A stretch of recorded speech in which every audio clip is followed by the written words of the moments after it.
Hi, welcome back to my channel, The Little Green Car. I'm sure glad you could stop by. Today, I'm going to show you how far I've progressed on this little model of a 41 Chevy pickup. I thought I'd have it all done by today, but that's not the case. Things take longer than I anticipated to dry. All the parts have to be painted. Then you glue them together and you find they don't quite fit, so then you have to sand down a little bit. What I use for sanding is an emery board. It works really well. It's kind of hard, and you can file things down with that so they fit better. There's no written instructions with the instruction sheet. It's just pictures and drawings of how it goes together. And it would be nice if they had a little, something there that told you what to expect when you put some of these parts together, because they don't exactly fit like you think they should. And so there's a trial and error, and I've found that as I've glued things together, they didn't, when I go to put them together some more, they don't fit. So then I got to take it apart, carefully, and sand the little pieces down so things fit, because you do like the engine compartment at one time, or you do the cab, the dash and the door panels and the seats and all that kind of stuff. You do segments of it, and then you got to fit it all together. You don't, build from the frame up. You do like the engine, like I say, you do the engine, and you do the chassis separate, and you do the cab separately, and then you have to put the body onto the frame, with the wheels, and then you have to put the cab on top of that, and then eventually you'll have to put the box on and the bumpers and stuff like that. And I thought all this stuff would go together nicely this week. Well, it's going together, but I can't say exactly that it's going together nicely. But in any case, it's looking a lot better than it did last week. Here's the chassis with the fender, and here's the bottom of the seat, and there's the back, and there's the front. There's a grill and stuff and bumpers, and here's the cab. It's got the dash and the seat and the door panels. You can see them in there. They're brown, and the steering wheel and all that stuff will, it'll fit onto the frame, and the hood will go on, and, it'll look like a pickup, by next week. And hopefully it'll all be done by then. But paint takes, you can't start working on it until the paint's completely dry and the pieces are glued and, the way they should be. And like I say, that all takes time, and it tries a person's patience a little bit. I get impatient, and I want it to go together. But the point of the whole thing is give me something to do. And I find it very satisfying, even though it's not exactly, going at the pace I'd like it to go to. Nevertheless, it's, coming together, and I've really enjoyed it far more than I thought I would.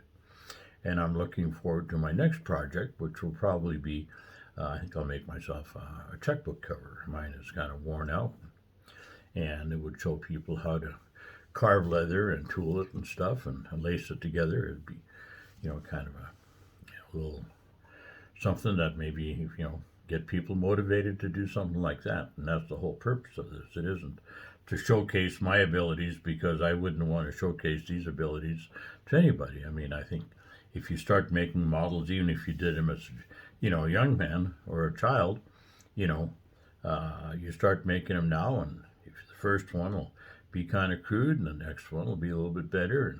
And after you make, a few dozen or maybe 50 or more, you get pretty good at it. I mean, there are people that make models that are just phenomenal.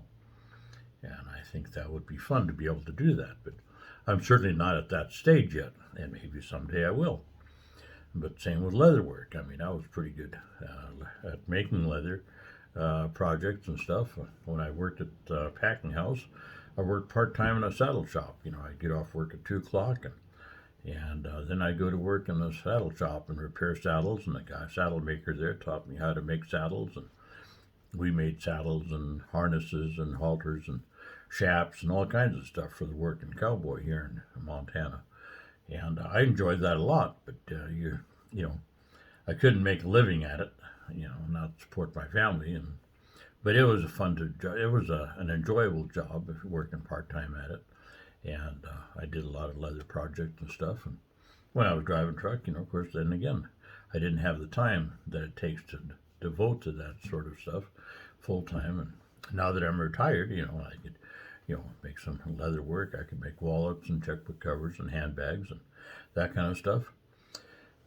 But like I say, that isn't the point of these videos. It's to get people motivated to do things on their own, to get them off their lazy hind end and start doing whatever it is that they like to do. I mean, maybe it's gardening. There are people that make wonderful, raise wonderful gardens every year. They start their seeds and stuff in early spring, and by the time summer rolls around, they're ready to put in their ground. And, it's really enjoyable to watch things grow. I've worked part-time, in a nursery too, or two here in Billings, and I really enjoyed, in the wintertime when we'd, seed flowers and stuff and watching them grow and stuff. I thought that was great fun, and I wished I'd, had done that instead of driving truck, because I would love to have a nursery of my own, but that didn't, I didn't do that. But I think that would have been something that would be great fun, and do the growing and have somebody else deal with the customer, because I don't think I would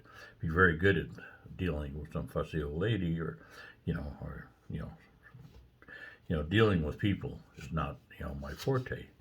But I enjoyed the growing part of it, and there's people that do that. And that would be a great hobby, to share with other people. Or maybe a man likes to knit. That's just not just for women. I've known guys that were great knitters and could knit sweaters and do all kinds of stuff. Or maybe it's cooking. I had a neighbor growing up.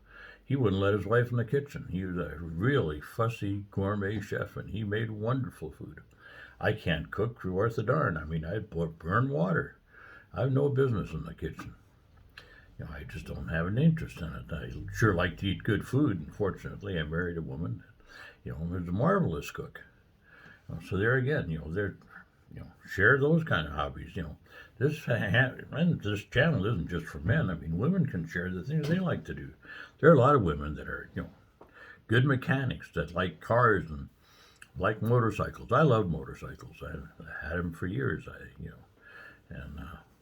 Yeah. I mean, hobbies are not, just a certain hobby isn't just for guys or just for girls.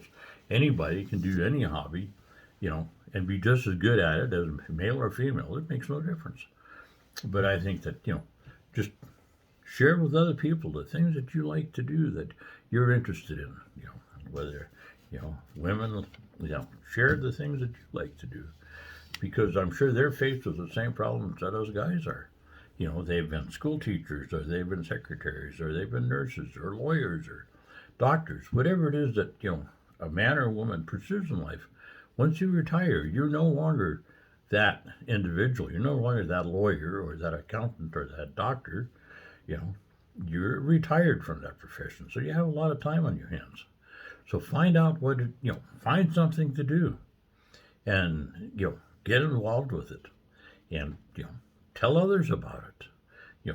Reply on my channel. Say, this is what I like to do. I like to collect stamps, or I like to collect butterflies. I mean, my God, there's, thousands of different kinds of species of butterflies or moths.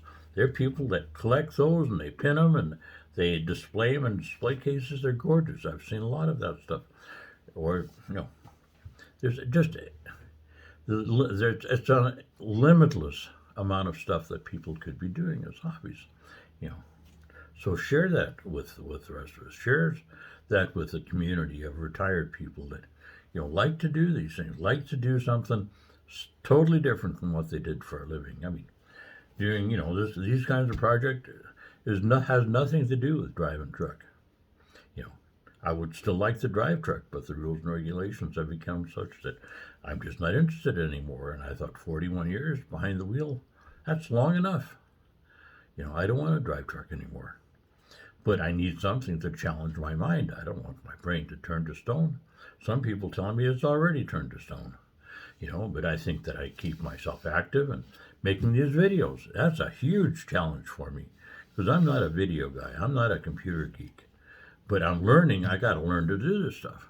I got to learn. I got to buy myself. I'm going to get myself a GoPro because these videos are just recorded on my cell phone, and it's amazing what these new cell phones can do. You have smartphones. I mean, I have an Android system, but it's a a really high-tech telephone. It's fairly new, and it's a Samsung, and it's amazing what that thing can do. I mean, it's like a mini computer.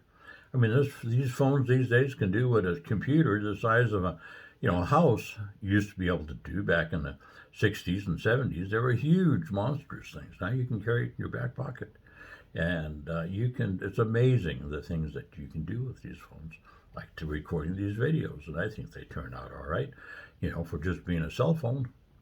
But I want to get myself a GoPro, and then from there on, maybe I'll get myself a nice video camera. I mean, there's a lot of things I'd like to, take pictures of here in Montana when I drive that little green car, whether I go up to Roscoe or Nye or go to Red Lodge or up the Cook City Highway.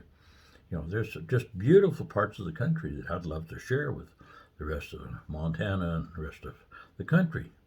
There are places in this state that I'm sure that, people even in this state haven't seen. And certainly not in other parts of the country. I mean, if you live in Connecticut, you haven't seen any of probably haven't seen half the things that we have in Montana. And that's understandable. But we should share those things with others. If you live in Pennsylvania, my God, the historical stuff that you have back there, whether it's, Gettysburg or, Valley Forge, things that date back to the Revolution and the Civil War times in Maryland and Virginia. It's just incredible. You get up in Massachusetts, there's, all kinds of historical places to see and really pretty country. I've seen a lot of that stuff because I drove truck through that country. But people that haven't been around the country like I haven't been that fortunate, they don't know what Cape Cod looks like, or the upper peninsula of Michigan, or the coast of Oregon. It's just things that you need to share with others, and it would keep you occupied and give you something to do. Anyway, enough for my rambling for this week, but I'm certainly glad you stopped by and say hi. Don't forget to subscribe and hit that notification bell. And leave a comment. If you don't like it, what I do, please tell me that. And if you like it, give me a thumbs up. But I'd sure like to hear from you and hear what you have to say on these subjects, because I'm just rattling on here. And anyhow, that's it for the day, but I'd be glad to hear from you. Have a great week.